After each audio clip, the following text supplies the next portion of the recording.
It's Kaufman is Alive. I look at comic books new and old. Today I'm looking at a new comic book, the newest issue of Absolute Batman, issue number 11. This was a $4.99 book off the rack. Scott Snyder does the writing. We got Nick Dragotta with Frank Martin on the cover here, with big fat Bane sitting in his throne. He's got Batman strung up. You can see his boots and the ends of his cape here hanging down. He's got Batman's helmet or mask, whatever you want to call it here.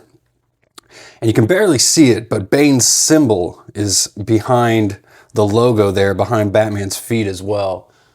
Pretty cool cover here, continuing this Absolute Bane saga, if you want to call it that. This is titled Abomination, actually. It's part 3 of this. And we've got Clay Mann doing the artwork on here. And flipping through this, if you saw my new comic book day video, I was immediately struck by his artwork. I'm not really too familiar with any of his stuff before. It doesn't seem like he's had any real big runs on anything besides maybe Batman, some Batman books I've never read, and some random issues of X-Men and some other stuff at Valiant. But he's got some great skills. There's no doubt about that. We get this great double splash page for this Abomination storyline. Totally different style of splash page than we've gotten on some of the previous issues. This was the one on part 2 of this. So you can see definitely a different type of concept when we're talking about an Abomination here. But I guess you could kind of consider what's going on here in Abomination in this issue. And there's some interesting stuff here on this double splash page that I really didn't notice upon first viewing. But you'll see here, we've got the Man in White, as he's called, all throughout this issue. And he's got a green umbrella, a man holding it for him here, and it's casting a green shadow on him as well. And as we learn throughout this issue, this is actually the man who does not laugh. But he's the head of JK Industries here, so you might know him better as the Joker. And we were kind of learning all throughout this issue as we get all this narration that's coming from who we believe to be Alfred. It's never really said, but you can kind of figure that out through the context. And he's writing a letter to Bruce, warning him about what's about to happen to him if he confronts Bane. But we also learn that Alfred's been hunting this Joker character as well. And Joker seems to be pulling the strings around here and making everything happen. And we learn about the origin of Bane all throughout this issue. I love all these really small panels that Clay Mann is utilizing in his artwork here. It's really similar to what Nick Dragotta was doing in previous issues here. Here, I'll show you. This was from the last issue, issue 10. You can see similar kind of really small panels. I really like that style. Kind of chaotic, but there's really interesting stuff in each panel here. We learn that Bane, he came from this war-torn country, and his father was like a revolutionary, and his son Bane grew up fighting along with him. They were about to win the battle at one point, it says, before foreign troops are sent in, and the rebellion is crushed, and they're sent to jail. And his father tells him a story, and they use the Quetzal bird to as their symbol here. And when Bane starts to think about what his father's telling him about this bird, it says that he eats the cohaba seeds in hopes of seeing his father's vision, because he's not seeing things how his father does. And he says he stares at the fog. And I'm guessing cohaba beans or seeds are some sort of hallucinogen of some sort.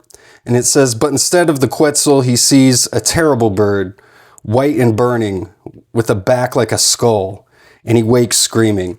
And we see on the rebellion's flag here, they're using what would become the mask of Bane as their symbol, and it's supposed to be this bird, but of course Bane sees it as this like bird with a skull on its back. So he sees a completely different vision than his father, which comes to pass here as they're able to break out of the prison. And they head to the shores to try and enact their rebellion against their oppressors once again, but they're met by this man in white. And again, this is Alfred telling this whole story, so it's all done. Alfred wasn't there, so this is all just information he's gathered from his intelligence. So I also like that aspect of this. We don't know if all of this is necessarily all true either, but he says he's got an offer for Bane, and we never see what that offer is. We just learn that whatever he told Bane, Bane accepted it. And he goes back to his father. We see the flashback of the son hugging the father here. And then Bane hugs his father and then just breaks his back, breaks his neck here. And Alfred says, this is where our true records of him start. So again, this is all kind of just hearsay about Bane's origin. It's all kind of myth and legend at this point. But whatever Joker offered Bane, it was in protection for Bane's island and his home. So Bane is going to do the bidding for the Joker now that the Joker will make sure that Bane's home is protected and thriving. All at the expense of this revolution that Bane puts down immediately, even though he was a member of it. So we see Bane is essentially just a mercenary, but of the deadliest kind here. We just get this one little panel here explaining, it says, with the stock plummeting, its rivals JK's game too. And we don't see anything else, but we do see that Joker stocks are going up while all of this is happening.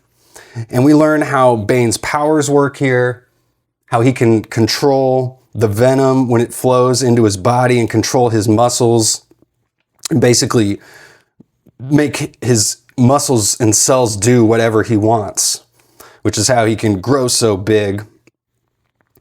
And we learn throughout all of the narration here that, again, this is Alfred trying to warn Bruce that Bane is coming to attack him. And I was wondering where Killer Croc went, because at the end of issue 10, the last issue here, and if you go see my review on it, you can see what happened.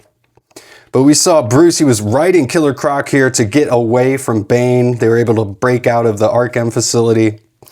But it seemed like, I believe this is Dr. Isley, but he calls her Dr. Arkham. And it seems they both expected all of this to happen. They were anticipating it. It was actually part of their plan. They wanted to see if Batman was strong enough to break out. And then Bane saying, now I get to break him. So again, this is all part of Bane's strategy here. So we get some great double splash pages here. And I'm not going to go through everything here because I definitely want you to go out and buy this book and support your local comic book shop. I definitely recommend this one. This awesome double splash page here, again, by Clayman. But at the end of this book, we see Batman and Bane get into this gigantic fight. I really like this panel here. It says, it's just Alfred trying to tell Bruce everything that he knows Bruce is going to do to Bane here. And he says, get him feeling confident, cocky even, so he'll advance to that spot right where you want him. Now yell something about how he'll never take to this city, or welcome to Gotham or something, which almost seems just like the writer's notes, like you would get in a normal comic book. Like, this is what Batman should say here. So I like that. That's pretty funny. But Batman's able to lure Bane into a spot where he's not expecting. He's got Bane on his turf, so Batman knows the area better than Bane does. He's got him kind of off kilter, at least he thinks he does. He blows up all these cars around him, but Bane just keeps coming. His arms get ripped off. The bat symbol gets smashed right into the face of Batman. It's all some pretty crazy stuff, just completely insane. We see the Doctor here again. They start experimenting on Bruce. We get some little cameo references from Alfred here saying Bane's bringing all of these well-known anti-heroes and vigilantes here because they're trying to use them for this program. And he says, we know of one in Russia they call the KG Beast, another in the Middle East. And he says, and one I know too well, codenamed Deathstroke. None have been able to survive the full procedure as he did, but each was transformed into something new.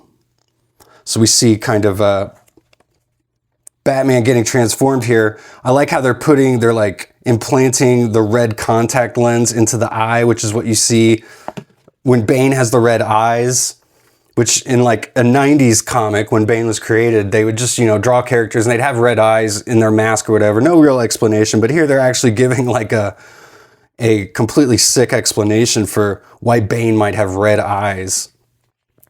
He's actually had them implanted.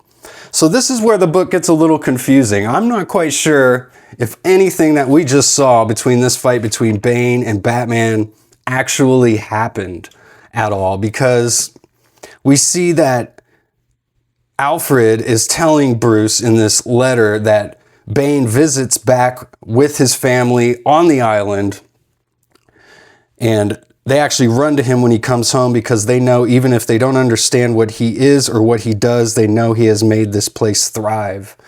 And Alfred's telling Bruce that this is what they want for Bruce as well.